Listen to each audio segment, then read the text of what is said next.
Buenas tardes, vamos a ir al consejo de la escritura en Isaías capítulo 62, por favor. Y vamos a analizar algunos versículos de ese capítulo que nos dice en el versículo 1: por amor de Sión no callaré. Ahora vamos a entender que Sión es la meseta, el lugar donde se edificó el templo en Jerusalén. Esa meseta, ese montecito que se llama el monte de Sión, es a donde se hace referencia muchas veces, decir, venid, subamos ¿a dónde? Al monte de Sión. Pero ¿qué representa esa frase? Representa que Dios estableció en Sión, en ese lugar, el lugar donde Él se iba a manifestar al pueblo de Israel. Amén.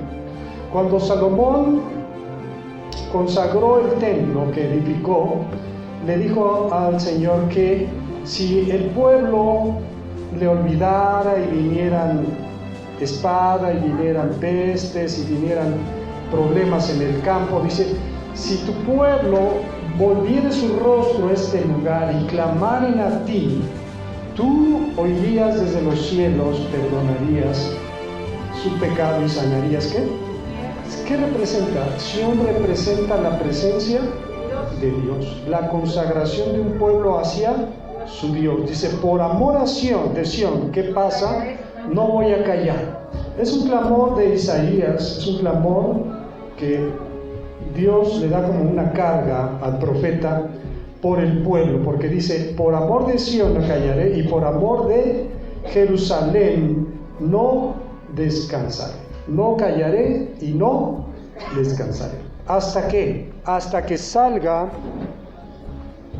como resplandor su justicia y su salvación se encienda como una antorcha. La promesa de Dios es que de ese lugar de Sión iba a manifestar su gloria, su presencia, su señorío. Entonces es el clamor del profeta que debe de ser nuestro propio clamor, no callar ni descansar hasta que la presencia de Dios se manifieste en medio de todas las gentes. Dice en el verso 2, entonces verán las gentes tu justicia y todos los reyes tu gloria, y te será puesto un nombre nuevo que la boca de Jehová nombrará. Ahora, es un nombre nuevo que Dios va a establecer a cada uno de nosotros. También está relacionado con Apocalipsis, cuando dice que Él nos daría una piedrecilla blanca, y en la piedrecita que iba a estar escrito un nombre que nadie conoce, sino aquel que lo recibe. Este asunto de poner un nombre habla de un señorío, de una autoridad. Vamos a recordar, por ejemplo, cuando Dios creó a Adán y lo puso en un huerto en Edén, le dio el poder y la autoridad sobre todo lo que había en ese lugar. Incluso le dijo Jehová a Adán que le pusiera nombre ¿a quiénes? A los animales. Y Adán le puso el nombre a todos los animales, a todas las plantas, a todos los frutos, porque hay algo inherente que todavía traemos de Adán, a todo le queremos poner ¿qué? Nombre. Si usted adopta un perro, ¿qué hace?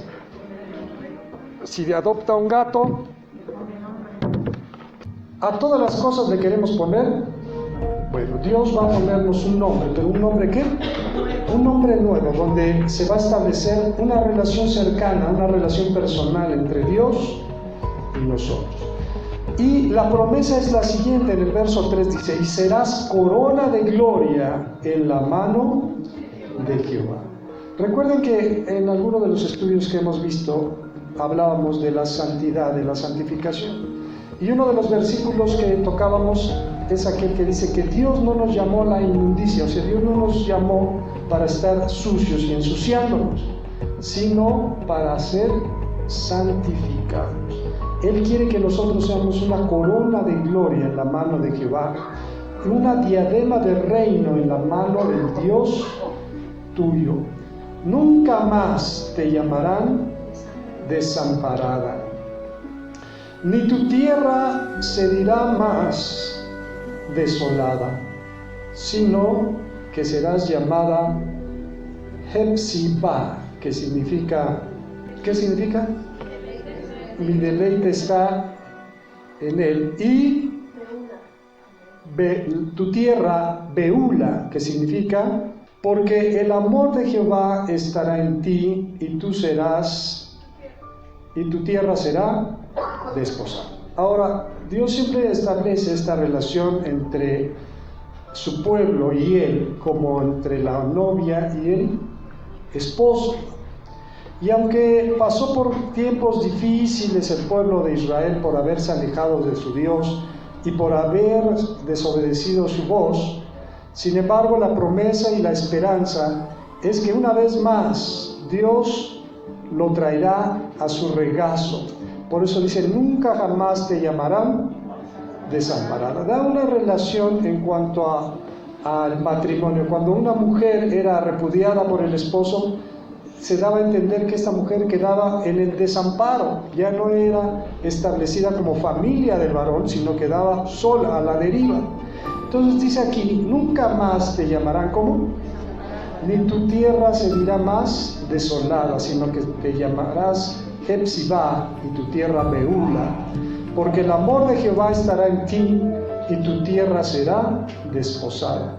Pues como el joven se desposa con la virgen, se desposarán contigo tus hijos, y como el gozo del esposo con la esposa, así se gozará contigo el Dios tuyo. Siempre los momentos de más alegría, regularmente usted lo ve, es cuando hay una boda, y sobre todo en esa parte del mundo, en Medio Oriente, las fiestas incluso duraban 7 días. Había fiesta en la casa de la novia y después se trasladaba a la casa ¿de quién? Del novio. De ahí muchas parábolas que debemos de comprender cuando dice que vendrá el esposo a medianoche y estaban las 10 vírgenes. ¿Qué hacían esas 10 vírgenes en la casa? Bueno, las vírgenes eran las acompañantes ¿de quién? De la novia. Y se da a entender que el joven, que era el esposo, se desposaba con una joven que era virgen. Entonces que las vírgenes tenían que estar dispuestas, alertas, listas para cuando el esposo viniera a tocar a la puerta y ellas acompañaran a la novia hasta la casa ¿de quién? Del novio, y ahí se llevaba a cabo la boda. Y era mucha alegría y mucho regocijo. Incluso hemos visto que Jesús fue convidado a unas bodas. ¿En dónde? En Caná de Galilea. Dice, así va a ser el gozo de Dios cuando nosotros volvamos realmente a Él. Sobre tus muros, oh Jerusalén, he puesto guardas todo el día y toda la noche, no callarán. ¿Qué? ¿Qué significaban estos guardas? Estos guardas que estaban en la muralla estaban ahí para ser los atalayas, quiere decir para ver, para vigilar que el enemigo no viniera por sorpresa y atacara la ciudad. Y ellos tenían que estar dispuestos, listos, preparados para dar la voz de alerta al pueblo. Sin embargo, también en Ezequiel se habla que nosotros somos comparados con esos atalayas, que tenemos la voz de alerta para alertar a otros, porque viene la espada del juicio sobre el mundo entero. Dice, sobre tus muros, oh Jerusalén, he puesto guardas. ¿Cuánto tiempo? Todo el día. ¿Y qué? Toda la noche. No deben de callar. ¿Cuándo? Jamás. Desgraciadamente, muchas veces nosotros no estamos funcionando como el atalaya, no compartimos las buenas nuevas, no le decimos a nadie, ¿verdad? Voy a poner un ejemplo, es un ejemplo, nadie se sienta agredido, ¿verdad?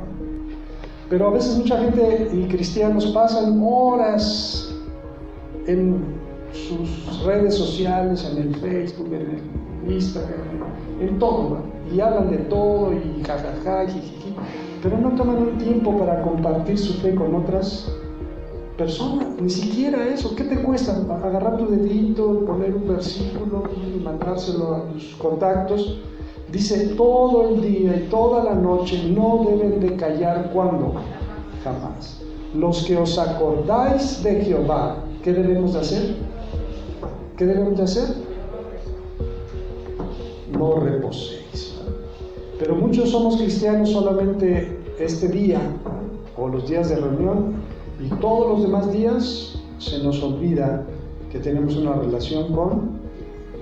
Dice, no reposéis, ni le deis tregua. Ahora, habla aquí de una palabra que se utiliza en la guerra.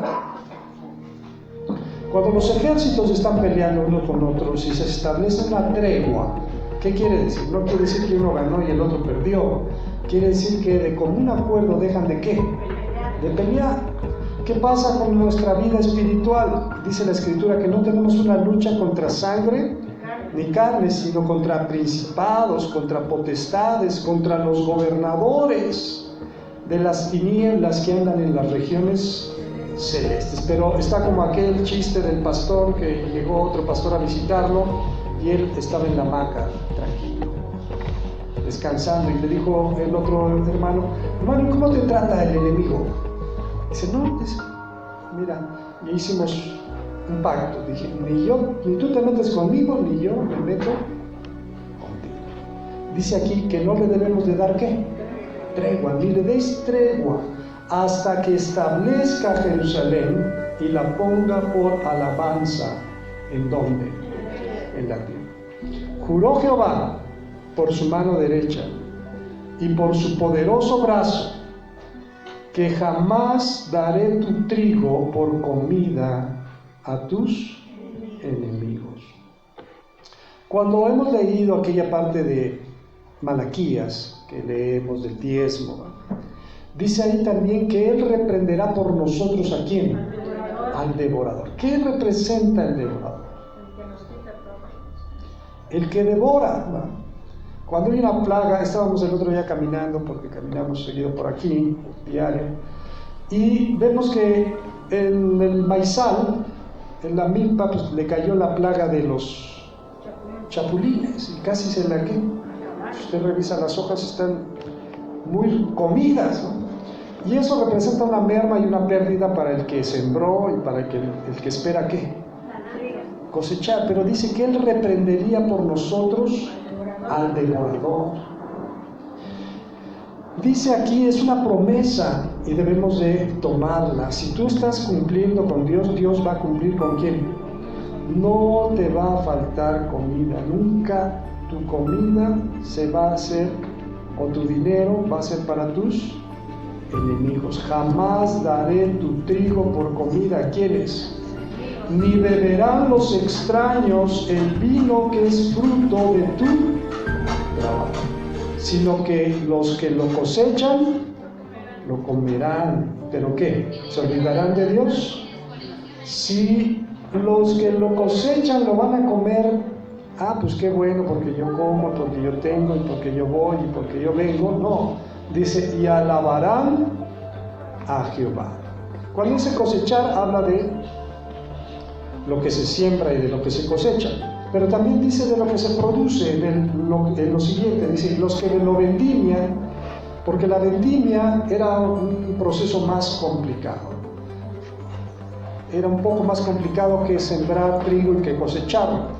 El trigo se sembraba, se cuidaba, se limpiaba, se cosechaba y después se trillaba, quiere decir que se separaba. Después había otros procesos como juntar el trigo y molerlo en los molinos. La uva se cortaba y se ponía en una fosa cavada en la roca donde se pisaba. Esa fosa se llamaba el lagar, y esa fosa en la roca tenía una salida donde se iban llenando los odres o los recipientes de ese jugo de uva, y ese jugo de uva se tomaba fresco o se ponía a fermentar y se producía el vino. Dice, los que lo vendimian lo beberán, pero ¿en dónde? En los atrios de mi santuario. Se refiere que cuando tú le agradeces de corazón a Dios por todo lo que Él te ha dado se ve reflejado en el lugar donde te congregas para alabar y bendecir el nombre de Dios. Dice en el verso 10, pasad por las puertas, barred el camino al pueblo, allanad la calzada, quitar las piedras, alzad pendón a los pueblos. Bueno, la promesa de Dios es esa. Pero ¿qué es lo que tenemos que hacer? ¿Nos va a costar trabajo o no nos costará trabajo? Dice que pasemos por las puertas, que barramos el ¿qué? El camino. Quiere decir que hay que limpiar aquello que estorba, aquello que no le agrada a Dios para que su pueblo pueda ¿qué? Pasar, allanar la calzada. Otra traducción de esta misma, construir la calzada, dice la Biblia de las Américas.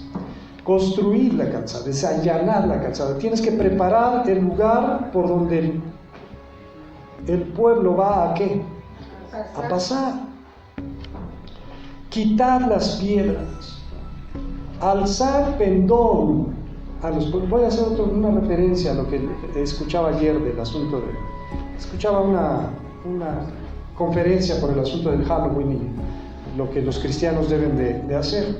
Y en el inicio de la conferencia el hermano se refería a aquel pasaje que dice que cuando los discípulos andaban peleando ahí entre ellos diciendo quién iba a ser el mayor, quién iba a ser el más grande, Jesús dijo que trajo y puso en medio a un niño y que lo puso por ejemplo y les dijo, miren, les digo que si no fueren como ¿qué? Como niños, no, porque el más grande es como el que sirve, da ese ejemplo. Pero dice algo interesante, Jesús menciona diciendo, y cualquiera que haga caer a uno de estos pequeñitos, se refiere a los niños, más le valiera que le pusieran que le amarraran al cuello una piedra de molino que pesaba como 3 toneladas y lo echaran hasta ¿dónde? ¿Qué quiere decir? Que aquel que atenta contra los niños para que estos sean dañados, tanto física como espiritualmente, bueno, no era el tema, pero es como un paréntesis. ¿Por qué ese asunto se ve tan inocente y que los niños piden dulces y se disfrazan y todo es risa y parece que sí? Pero el trasfondo espiritual es otro, ¿no? Cuando veíamos, por ejemplo, cómo la sociedad se ha basado en la mentira que daña o en la que queremos que nuestros hijos crezcan en la mentira. Y no voy a tocar mucho el tema, pero hablemos de la Navidad, hablemos de Santa Claus, hablemos de los Reyes Magos. Para el mundo es normal mentir, no decir la verdad. Bueno, dice aquí que debemos de alzar un pendón entre los pueblos. He aquí que Jehová hizo oír hasta lo último de la tierra, decir a la hija de Sión, he aquí viene tu Salvador, he aquí su recompensa con él, y delante de él su obra. Y les llamarán, ¿cómo les llamarán? ¿Cómo les llamarán? Pero ¿a quién les llamará así? ¿A quiénes? Y sí, somos un pueblo santo, redimidos de Jehová, y a ti te llamarán ciudad deseada, no desamparada. Vamos a darle una revisada ahí a Malaquías capítulo 3, donde habla desde el 6 que dice, porque yo Jehová no cambio, por esto hijos de Jacob no habéis sido ¿qué?